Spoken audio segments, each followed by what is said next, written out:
इस बात कर रहे हैं कि जो लोग उत्पीड़ित हैं, जो शोषित हैं, जिनका शोषण होता है, जिनका जुल्म होता है, अत्याचार होता है, बेटियों के साथ बलात्कार होता है, तुम्हारे बच्चों की पिटाई की जाती है, कॉलेजों में एडमिशन नहीं मिलता है, कॉलेजों में प्रोफेसर नहीं बनाए जाते हैं, अभी टाइम लगेगा। उसके लिए आप संगठित हो जाओ। ऐसा नहीं है कि यादव के साथ भेदभाव नहीं हो रहा है, ऐसा नहीं है कि बघेल के साथ नहीं हो रहा है। सारे जितने भी ओबीसी हैं वो टचेबल शूद्र हैं। ओबीसी सबसे बड़ा शूद्र है। यदि ये शूद्र नहीं होते तो अखिलेश की कुर्सी क्यों धोई जाती? अखिलेश ने मंदिर का उद्घाटन किया, मंदिर में दर्शन गया, मंदिर को धोया गया। भाई वो डुबकी लगाए, कुछ लगाए, लेकिन वो शूद्र रहेगा उनकी दृष्टि में। उसने अभी पढ़ेगा नहीं, वो केवल मनुवादियों के वोट लेने के लिए ऐसा लोग करते हैं। इनका राजनीतिक आदमी का कोई चरित्र नहीं होता, उसका दोहरा चरित्र होता है। गंगा गया तो गंगादास और जमुना गया तो जमुनादास। वो मजार पर भी जाएगा, वो कोई बहुत बिच्छू नहीं है, वो कोई वो नहीं है। उन तो हर जगह उनको, यदि आप मजार पर नहीं जाएंगे मुसलमान कैसे वोट देगा? गुरुद्वारे में नहीं जाओगे सिख कैसे वोट देगा? बुद्ध विहार में नहीं जाओगे तो बुद्धिस्ट कैसे वोट देगा?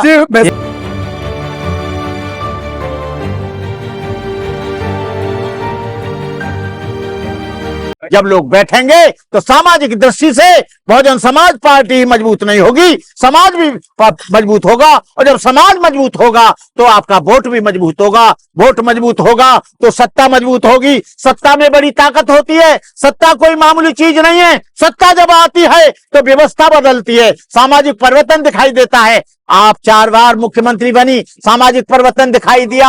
आपने बहुजन समाज के महापुरुषों को सम्मान दिया, आपने बड़े बड़े स्थल बनाए। सम्मान देने के लिए आपकी यादगार इतनी रहेगी जब तक ये धरती और आसमान रहेंगे। जी, अभी उन्हीं के मंच पे हरियाणा में जिस पार्टी से उन्होंने इलेक्शन किया उसका अध्यक्ष आज भी हरिजन और चमार जैसों के शब्द इस्तेमाल कर रहा था। तो ऐसे पार्टी से अगर गठबंधन करेंगी तो समाज कहाँ जाएगा? वो जो साहब काशीराम जो 5 करोड़ लोगों को बुद्धिज्म की दीक्षा देने वाले थे, उसका जवाब दिया है मंच पर ही।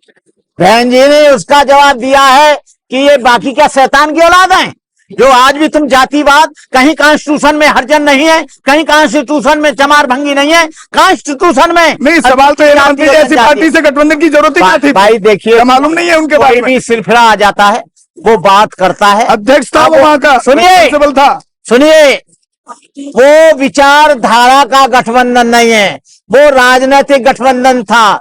ये ढेर सारे लोग बीएसपी में भी एमएलए एमपी बनने के लिए आ जाते हैं, वो कभी कैडर नहीं लेते, अंबेडकर के बारे में नहीं जानते, बुद्ध के बारे में नहीं जानते, कबीर के बारे में नहीं जानते, ज्योतिराव फुले के बारे में नहीं जानते, रामास्वामी नायकर के बारे में नहीं जानते। लेकिन जब तक कैडराइज नहीं मामला होगा तब तक ये समाज मजबूत नहीं होगा। तो फिर कैडर क्यों बंद किए गए बनते जी? उसके लिए क्या सॉल्यूशन?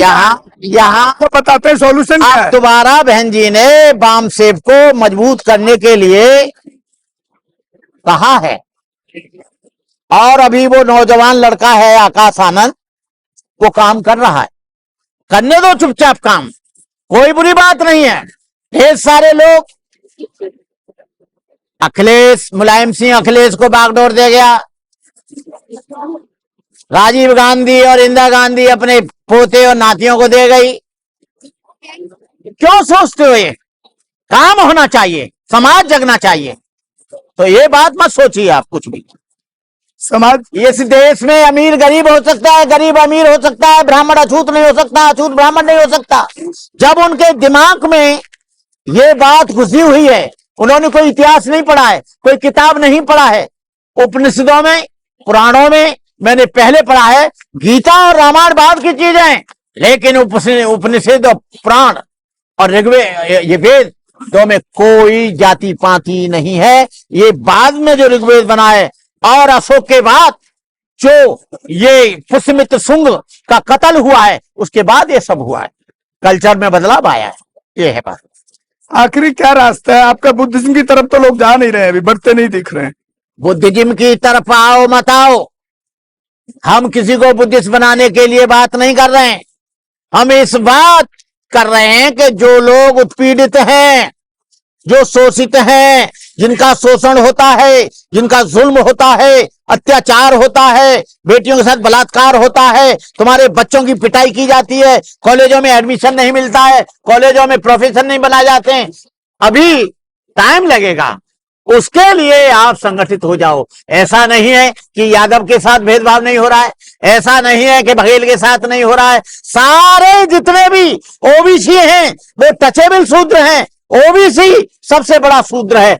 यदि ये शूद्र नहीं होते तो अखिलेश की कुर्सी क्यों धोई जाती? अखिलेश ने मंदिर का उद्घाटन किया, मंदिर में दर्शन गया, मंदिर को धोया गया। भाई वो डुबकी लगाए, कुछ लगाए, लेकिन वो शूद्र रहेगा उनकी दृष्टि में। उसने अभी पढ़ेगा नहीं, वो केवल मनुवादियों के वोट लेने के लिए ऐसा लोग करते हैं। इनका राजनीतिक आदमी का कोई चरित्र नहीं होता, उसका दोहरा चरित्र होता है। गंगा गया तो गंगादास और जमुना गया तो जमुनादास। वो मजार पर भी जाएगा, वो कोई बहुत बिच्छू नहीं है, वो कोई वो नहीं है। उन तो हर जगह उनको, यदि आप मजार पर नहीं जाएंगे मुसलमान कैसे वोट देगा? गुरुद्वारे में नहीं जाओगे सिख कैसे वोट देगा? बुद्ध विहार में नहीं जाओगे तो बुद्धिस्ट कैसे वोट देगा? भाजपा का तो वोट भी नहीं बढ़ रहा है। ब्रह्मा विष्णु गणेश और बहुजन से सर्वजन सब तो फेल नजर आ रहा है। आपको दिखाई नहीं दे रहा क्या सामने आ रहा है? कहाँ वोट मिल रहा है? एक सेकंड में आपसे बात नहीं कर। हर तरह का जवाब है। 100 बरस इंतजार करने के बाद आरएसएस काबिज हुई। आरएसएस का मतलब है बीजेपी। ये राजनीति में उतार चढ़ाव आते रहते हैं। रामास्वामी नायकर की पार्टी कई बार सत्ता में आई और कई बार हारी, समझे? कांग्रेस 70 वर्ष किया, सत्ता से बाहर है। बनते जी चढ़ाव कहाँ आ रहा है? उतार ही उतार आए जा रहा है लगातार। आने दो, अभी एक ज्यादा में हम लोग काम कर रहे हैं, आप काम कर रहे हैं, काम कर रहे हैं। ज्यादा लंबा समय नहीं, पॉलिसी चेंज की जाती है, लंबा समय नहीं हुआ है, अभी रुक जाओ। बीजेपी क्या करती है? रुपया ले लो, सच्चाई नहीं बोलना चाह रहे हैं। बोलो, तुम पार्टी बना लो। मैं वो सच्चाई नहीं बोलूंगा। अभी मैं वो सच्चाई बोलूंगा जो 2027 का चुनाव आएगा उससे। और मैं सोशल मीडिया पर बोल रहा हूं, मैं इलेक्शन भी लड़ूंगा, लेकिन मैं किस पार्टी से लड़ूंगा ये अभी नहीं बताऊंगा। इतना जरूर है कि बीजेपी और कांग्रेस से नहीं लड़ूंगा किसी भी हालत में। चलिए, मैं इलेक्शन लड़ूंगा जरूर, सुना। और 2027 में सुना, सबसे पहली प्राथमिकता बीएसपी के लिए है, दूसरी प्राथमिकता एएसपी के लिए है और तीसरी प्राथमिकता कोई नहीं है। चलिए, बहुत बहुत धन्यवाद वंदामी मनते जी। आप सुन रहे थे हमारे चैनल बहुजन प्राथमिकता बीएसपी चैनल पर मनते करुणाकर जी को, जो साहब काशीराम जी के साथ काफी उन्होंने टाइम बिताया, बहन जी के साथ भी बिताया।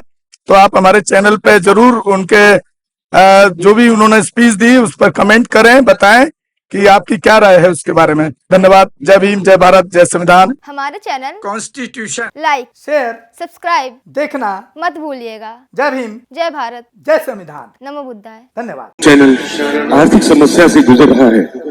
अगर आप बहुजन समाज में बाबा साहेब अम्बेडकर और तथागत बुद्ध की विचारधारा को अधिक से अधिक लोगों तक पहुंचाना चाहते हैं तो हमें आर्थिक सहयोग प्रदान करें, ताकि हम अपने चैनल के माध्यम से देश विदेश में समता, बंधुता, एकता और संवैधानिक अधिकारों को ज्यादा से ज्यादा लोगों तक पहुंचा सकें। आप अपनी सहायता राशि नीचे लिखे खाते में जमा करा सकते हैं। खाता धारक गौतम रत्ना, खाता संख्या 3169576865 IFSC कोड SBIN 0060336, बैंक भारतीय स्टेट बैंक। आप हमारे बैंक खाते का विवरण स्क्रीन पर भी देख सकते हैं।